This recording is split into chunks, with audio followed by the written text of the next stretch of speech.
Hey, what's up, vlog? I am back after my introductory video. I went home and went to bed and woke up getting ready for work actually.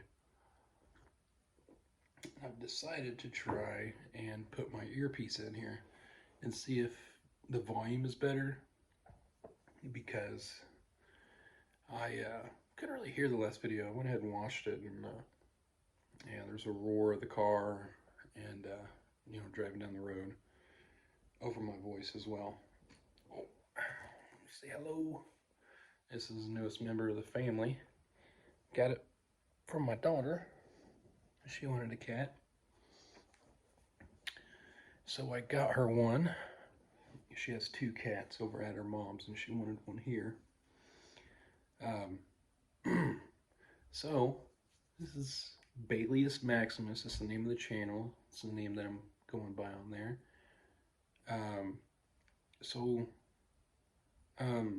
The goal of my videos are going to be to shine a light on being a single dad and what it is that single dads go through and some obstacles that we may overcome. Not all of us go through the same stuff. But I would say a good chunk of it is very similar to each other. And I have been through quite a bit. I've been down at the bottom where, I've had to ask for assistance. And we know every dad does not want to ask for assistance ever.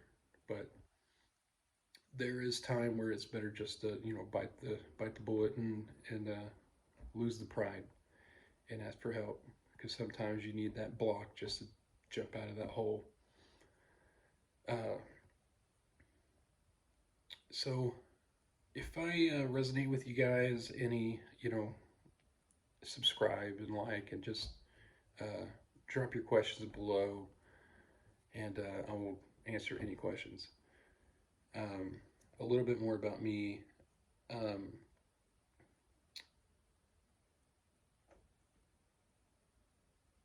Well, I said a lot in the introductory video, so I'm not exactly sure what to say. Like I said, I'm new at this vlog thing, but being a single dad, I want to ask the other single dads out there, if any of you start watching, do you ever have moments where your kid's mother is asking you for help and assistance consistently, and you're having to use, like, say, your vacation days at work, or your time off at work to help her cover her problems still? And since you guys are separated, now you have your own set of problems. You have babysitters you have to worry about getting sick.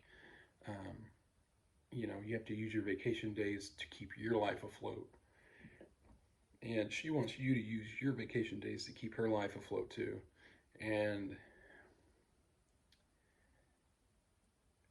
I don't want, me personally, I will do everything I can to help.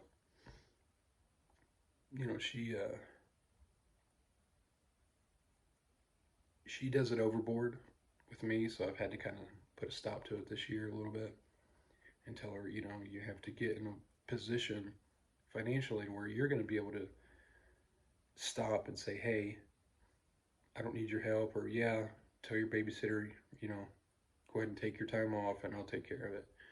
But she won't do that because she's scared in her financial state to take a day off because she's afraid she'll get fired and all this other stuff, which she could be, you know what I mean? But that's not your responsibility. I put myself in a bind last year where I was down to the wire on my vacation days and my time off. Hey, kitty. And stressed me out because I didn't know. Sorry, my nose is a little stopped up. I didn't know if I was going to be able to keep my job because of anything that might happen with my babysitters. That's how, I had like a day left to take off, and that just wasn't cutting it. And with that last day, she was still asking for more help. And my babysitter was needing uh, some help at the end of the year. And thank God I have a good boss, and he understands and allowed me to take the time off that I needed. And within a moment's notice too. Is a really great guy. Um, but I can't do that this year, you know. And all the other dads out there, I know some of you guys are putting yourselves in that situation too, and you're just, you're good-hearted. My mother always said, you give to to a fault. Give to a fault. Um, you give so much so easily that it comes back and starts hurting you, and you start drowning in the place of other people, which is, it shows you have a good heart, but you have kids and you need to take care of them, prioritize them.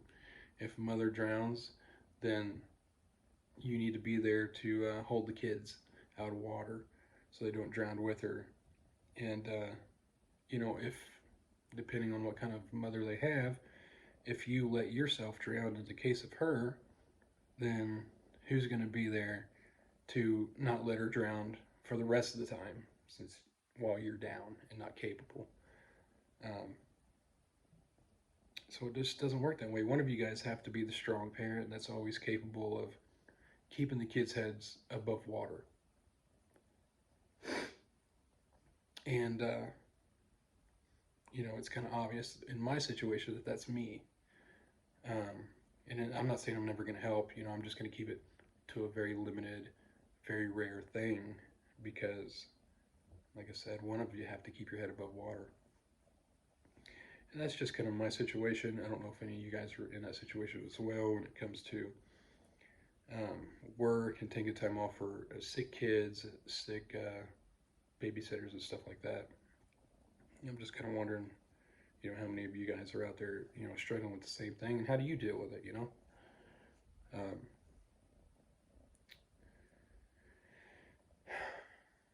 that's kind of my situation with this. I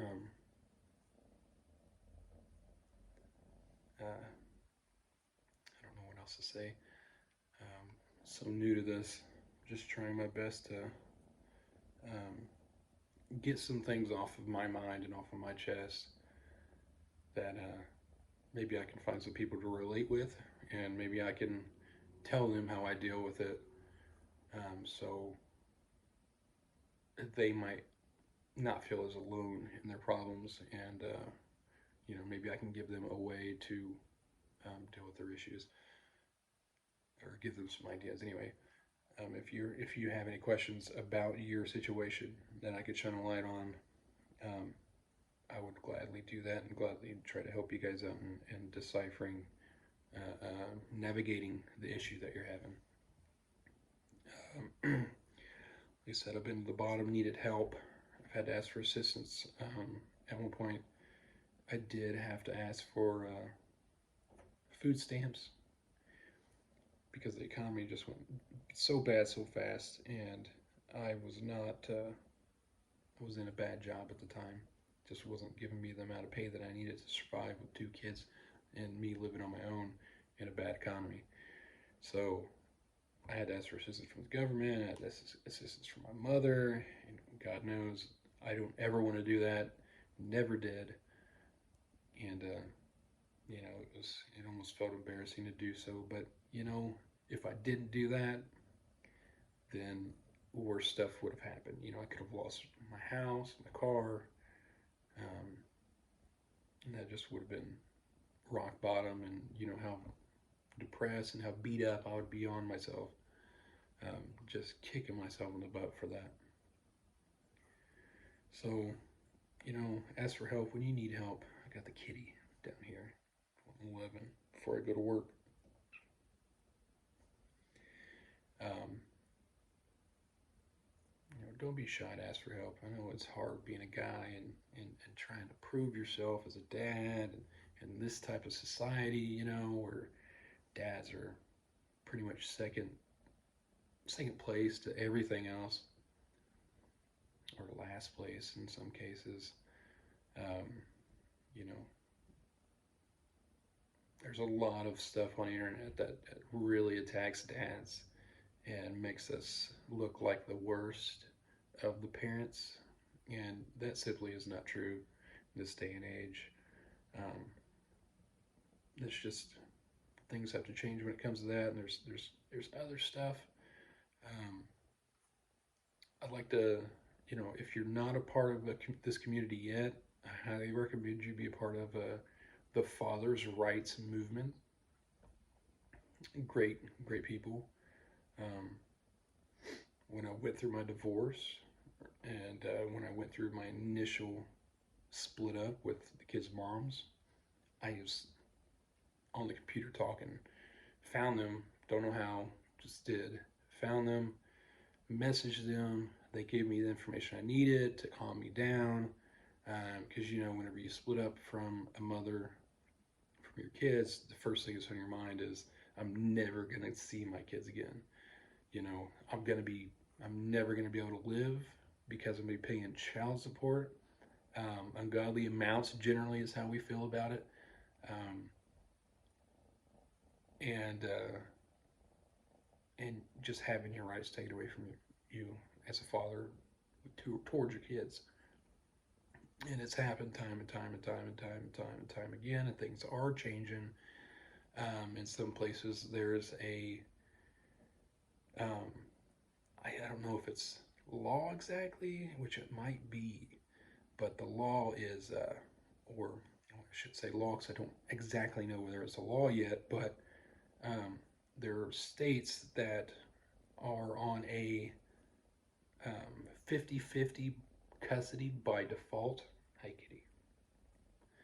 50-50 custody by default unless abuse allegations are thrown. And we all know that that will happen to some people. And then they'll have to prove themselves, which they shouldn't, unless there's actual evidence. And, it does happen. There are bad people. There are bad dads, bad moms, bad anyone. So the courts should take it seriously, but if there's no abuse, 50-50 custody by default should be awarded. Now, that doesn't guarantee that you're not going to be paying child support, but it's a start. And if you hopefully, it's not easy, but stay calm and cool headed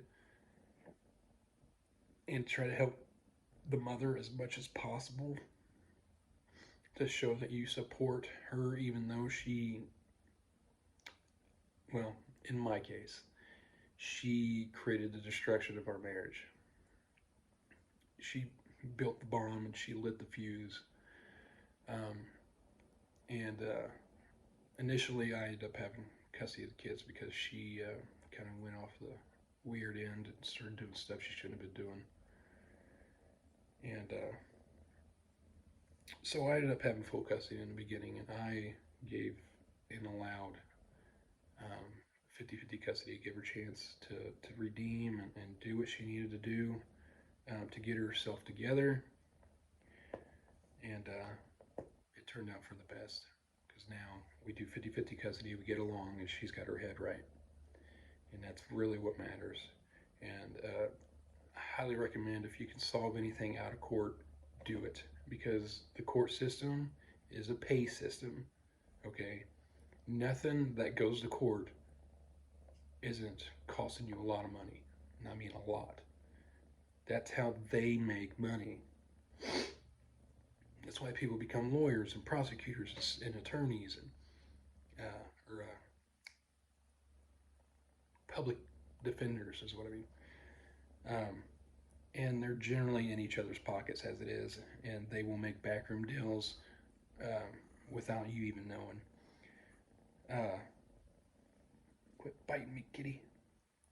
So I highly recommend, if it's not too late, or if you're hearing about this and you got a rocky marriage going and you're worried about this kind of thing, swallow your pride, swallow your anger, and do the best that you can to let the mother have her way, not have her way, but have her way of thinking.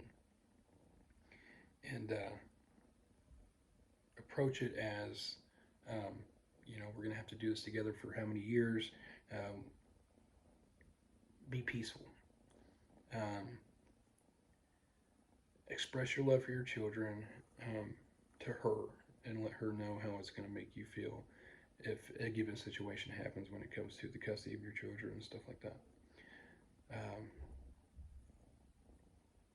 in my case, we um, filed for divorce out of court.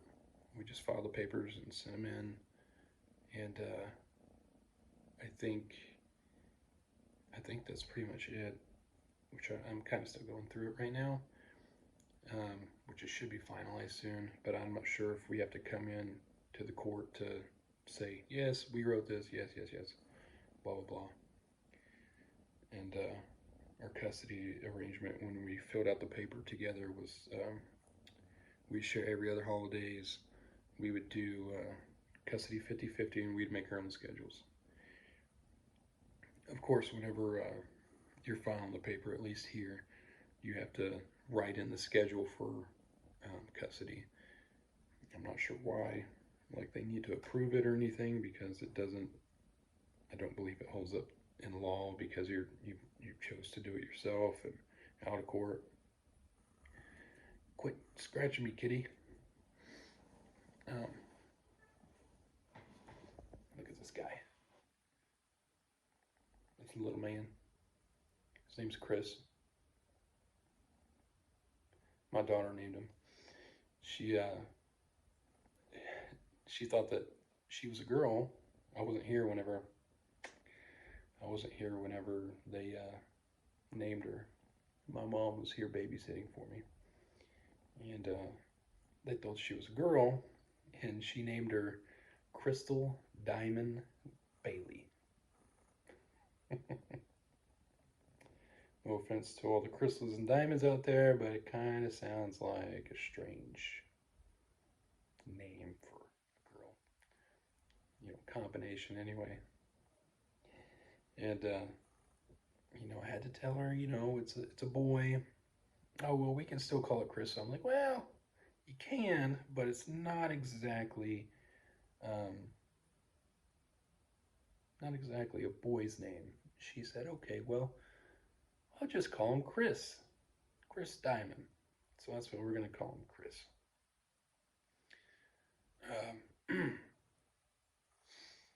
I hope you guys are having a wonderful day. Thank you for staying and watching this. It's a long video. I try and make them shorter, but I'm not good at this yet.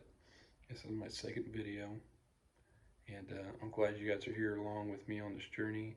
And I can't wait to get farther along in this journey and get some of you guys in here and subscribing and liking, and I can start talking to you guys. We can start bouncing ideas off of each other. If any dads are out there that are trying to start their own business, I do social media marketing, and I do pretty well at it. I could take $25 to $30 and get you 12,000 views. That's the average.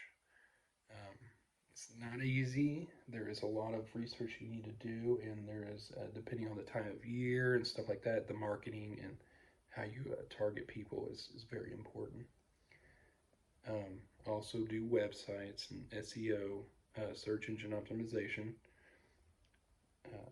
So if you guys need any help with that at all, feel free to comment below and message me, and I will get back with you and help you out and give you some rates, and I will give you guys a discount for finding it through this channel.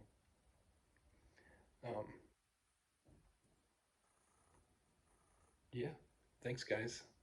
Hey, I hope you guys enjoy, and don't forget to like and subscribe if you don't mind, and help each other out. Vlog entry number 2. Should I look at the camera? Somebody tell me. Should I look at the camera or should I look at this? I don't know. I feel weird looking at the camera because I'm just looking at a dot, which I'm not used to. Maybe I'll get better.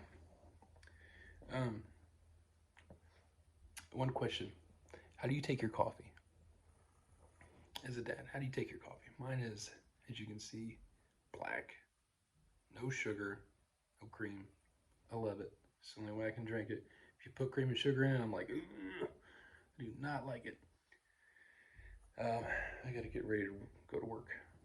Thanks, guys. Hey, subscribe and like, comment below, please. Let me know what you think about the channel so far and any questions you guys might have. And if you need any advertisement business, someone helping you out, I will give you a great deal. Thanks. See you in the next one. Bye.